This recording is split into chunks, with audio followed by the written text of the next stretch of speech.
नमस्कार दोस्तों, मैं आशा करता हूँ आप सभी लोग अच्छे होंगे। आज दिनांक 21 दिसंबर 2022 से करंट अफेयर्स के इम्पोर्टेंट क्वेश्चन का संकलन आपको इस वीडियो में प्राप्त होगा, जो कि आगामी परीक्षाओं के लिए आपके लिए उपयोगी सिद्ध होगा।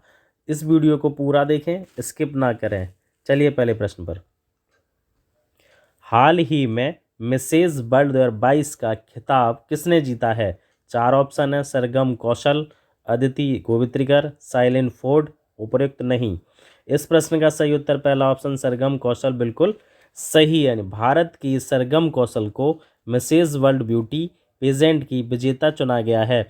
मिसेज वर्ल्ड ब्यूटी की पिछली विजेता संयुक्त राज्य अमेरिका की श्रीमती साइलेंट फोर्ड थी। इन्होंने ही कौशल यानी सरगम कौशल को ताज पहनाया। वह प्रतिष्ठित खिलाड़ी खिताब जीतने वाली दूसरी भारतीय बन गई हैं। सरगम कौशल सेकंड वुमेन है। इनसे पहले अदिति गोवित्रिकर ने 2001 में मिसेज वर्ल्ड का टाइटल जीता था। सरगम कौशल 32 वर्षीय हैं, जो कि जम्मू कश्मीर के मूल निवासी हैं। वह एक मॉडल होने के साथ साथ एक कंटेंट राइटर और पेंटर भी हैं। इस प्रश्न का सही उत्तर पहला ऑप्शन सरगम कौशल बिल्कुल सही है। अगला प्रश्न। हाल ही में भारतीय मूल के लियो वराडकर को किस देश का प्रधानमंत्री चुना गया है? 4 ऑप्शन है। Ireland, America, England, Sri Lanka. इस प्रश्न का सही उत्तर पहला ऑप्शन आयरलैंड बिल्कुल सही है। लियो वराडकर दूसरी बार आयरलैंड के प्रधानमंत्री बने हैं, यानी पीएम बने हैं। वे आयरलैंड के सबसे युवा नेताओं में से एक हैं।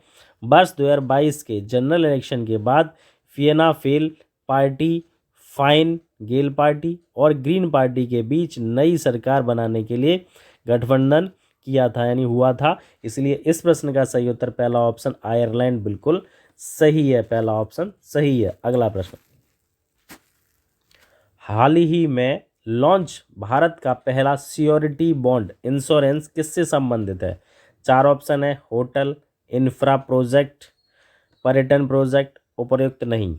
इस प्रश्न का सही उत्तर दूसरा ऑप्शन इंफ्रा प्रोजेक्ट बिल्कुल सही है, जो कि केंद्रीय सड़क एवं परिवहन मंत्री नितिन गडकरी ने इंफ्रा डेवलपर्स के लिए भारत के पहले सियोरिटी बॉन्ड इंश्योरेंस को लॉन्च किया है। सियोरिटी बॉन्ड इंश्योरेंस बीमा प्रिंसिपल के लिए एक रिस्क ट्रांसफर टूल है, जो कॉन्ट्रैक्टर द्वारा अपने कॉन्ट्रैक्ट को पूरा न कर पाने की स्थिति में होने वाले नुकसान यानी लॉस से बचाता है।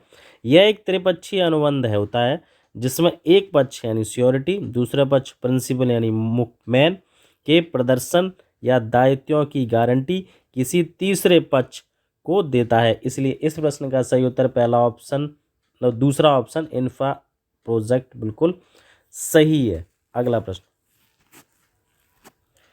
किस संस्था ने पृथ्वी के पानी का सर्वेक्षण हेतु अंतर्राष्ट्रीय मिशन शुरू किया है?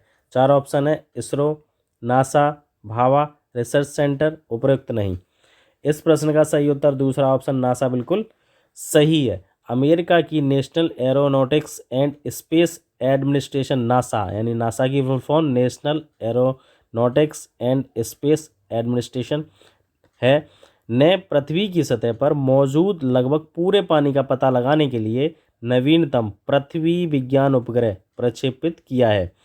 पश्चिमी अमेरिका के कैलिफोर्निया में बेडेनवर्ग स्पेस फोर्स बेस में स्पेस लॉन्च कॉम्प्लेक्स 4E से शुक्रवार यानी 16 तारीख को 3:46 स्पेस एक्स रॉकेट के ऊपर लॉन्च किया गया था। नासा के अनुसार उपग्रह पृथ्वी की सतह के लगभग 90% से अधिक ताजे जल निकायों और समुद्र में पानी की ऊंचाई को मापेगा। नासा ने कहा, इस जानकारी से यह तथ्य सामने आएगा कि समुद्र जलवायु परिवर्तन को कैसे प्रभावित करता है। इसलिए इस प्रश्न का सही उत्तर दूसरा ऑप्शन नासा बिल्कुल सही है। अगला प्रश्न।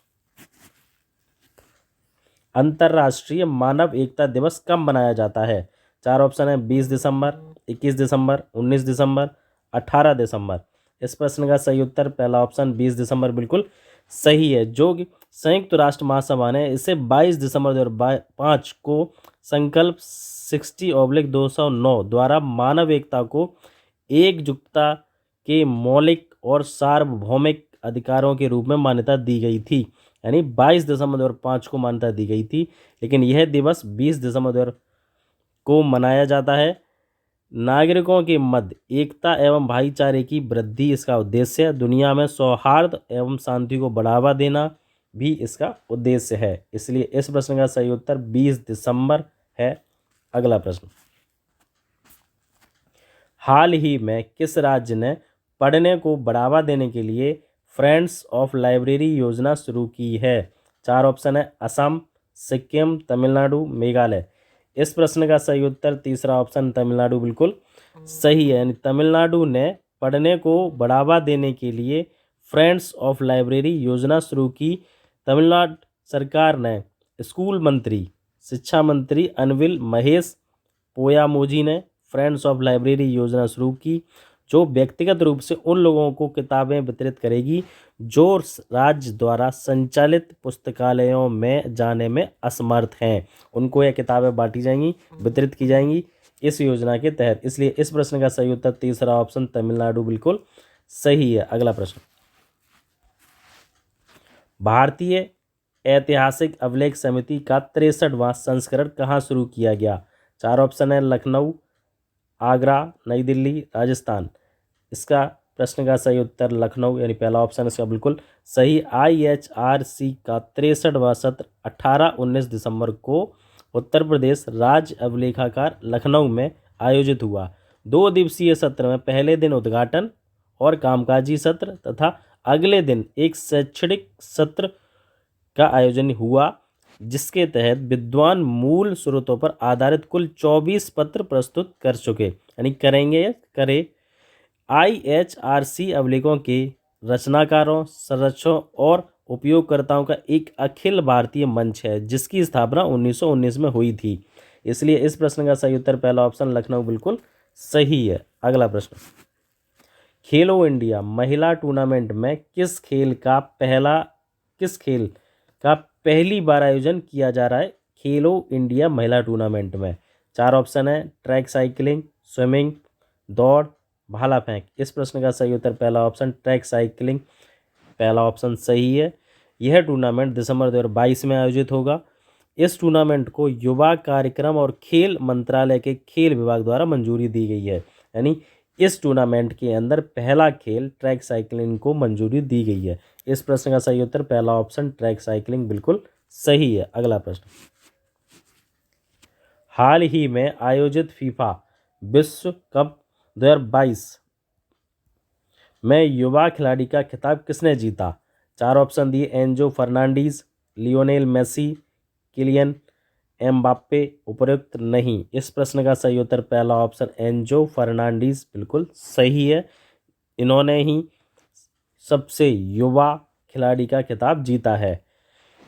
गोल्डन बूट का किलियन एम्बाप्पे ने, गोल्डन ग्लोब का एमिलियानो मार्टिनेज ने, गोल्डन बॉल लियोनेल मेसी ने, युवा खिलाड़ी का एंजो फर्नांडीज ने, FIFA player play award England ने। यानी इस प्रश्न का सही उत्तर पहला ऑप्शन एंजो फर्नांडीज बिल्कुल सही है। अगला प्रश्न, फीफा ने किस देश के फुटबॉल महासंघ को निलंबित किया है? 4 ऑप्शन दिए, भारत, जर्मनी, इटली, फ्रांस। इस प्रश्न का सही उत्तर पहला ऑप्शन है भारत बिल्कुल सही। यानी भारत को फीफा ने फुटबॉल यानी भारत के फुटबॉल महासंघ को निलंबित कर दिया गया है। इसका कारण यह है कि कुछ विवाद थे जो कि सुप्रीम कोर्ट में चल रहे थे। सुप्रीम कोर्ट द्वारा फिर एक समिति गठित की गई उन विवाद को खत्म करने के लिए, जिससे उस समिति ने उस संविधान में कुछ बदलाव किया तथा चुनाव अपने मुताबिक कराना उचित समझा संविधान की उस समिति ने, जिस कारण से फीफा ने भारत के फुटबॉल महासंघ को निलंबित कर दिया है।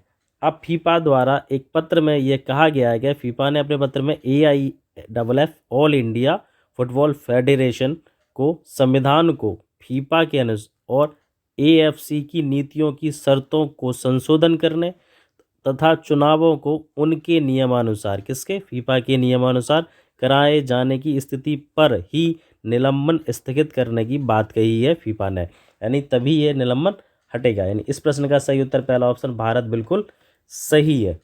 यह वीडियो आपको कैसा लगा कमेंट बॉक्स में ज़रूर बताएं।